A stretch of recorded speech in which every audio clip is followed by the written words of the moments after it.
আসসালামু আলাইকুম।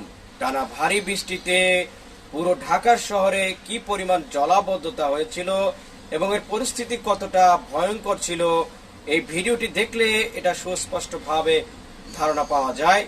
গতকাল রাজধানীর মতিঝিলের একটি চিত্র আমরা দেখতে পেয়েছিলাম যে একজন যুবক বিআরটিসি বাসের সাথে ঝুলে তার নিজের গন্তব্যে পার হচ্ছিলেন সাঁতার কেটে। এটা কিন্তু শুধু একটি স্থানের দৃশ্য নয়, পুরো ঢাকা শহরে কিন্তু এর থেকে আরো ভয়ঙ্কর জলাবদ্ধতা সৃষ্টি হয়েছিল। এক কথায় পুরো ঢাকা শহর যেমন একটি সমুদ্রে পরিণত হয়েছিল। বিশেষ করে মিরপুর অঞ্চল, মতিঝিল, পুরান ঢাকা, আসলে যে অঞ্চলই বলি না কেন বেশিরভাগ জায়গায় কিন্তু আমরা পানি দেখেছি। অথই আপনার হাঁটু পরিমাণ, কোথাও কোথাও কোমর পরিমাণ পানি দেখেছি। অত্যন্ত অবাক করার বিষয় হচ্ছে যে অভিজাত এলাকা বারিধারা ডিওএসএস, সেখানেও কিন্তু আমরা পানি দেখেছি। বাড্ডা, বিভিন্ন অঞ্চলে অর্থাৎ ঢাকা শহরের 80% অঞ্চলই কিন্তু পানিতে থই থই অবস্থা ছিল।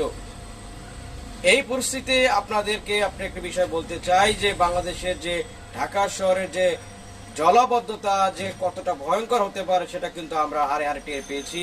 এবং এখনই একটি সময়ের দাবি যে বাংলাদেশে ঢাকা শহরের যে পানি নিষ্কাশন ব্যবস্থা সেটা কিন্তু আর উন্নত করা দরকার।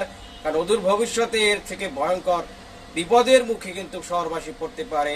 তাই কর্তৃপক্ষ যারা বাংলাদেশ ঢাকা শহরের সিটি কর্পোরেশনের দায়িত্ব রয়েছেন, সরকার রয়েছেন, তাদের প্রতি দৃষ্টি আকর্ষণ করছি। অদূর ভবিষ্যতের ভয়ঙ্কর পরিস্থিতি মোকাবেলা করার জন্য অতি শীঘ্রই কিন্তু বাংলাদেশের পানি নিষ্কাশন ব্যবস্থা, ঢাকা শহরের পানি নিষ্কাশন ব্যবস্থা উন্নত করা দরকার।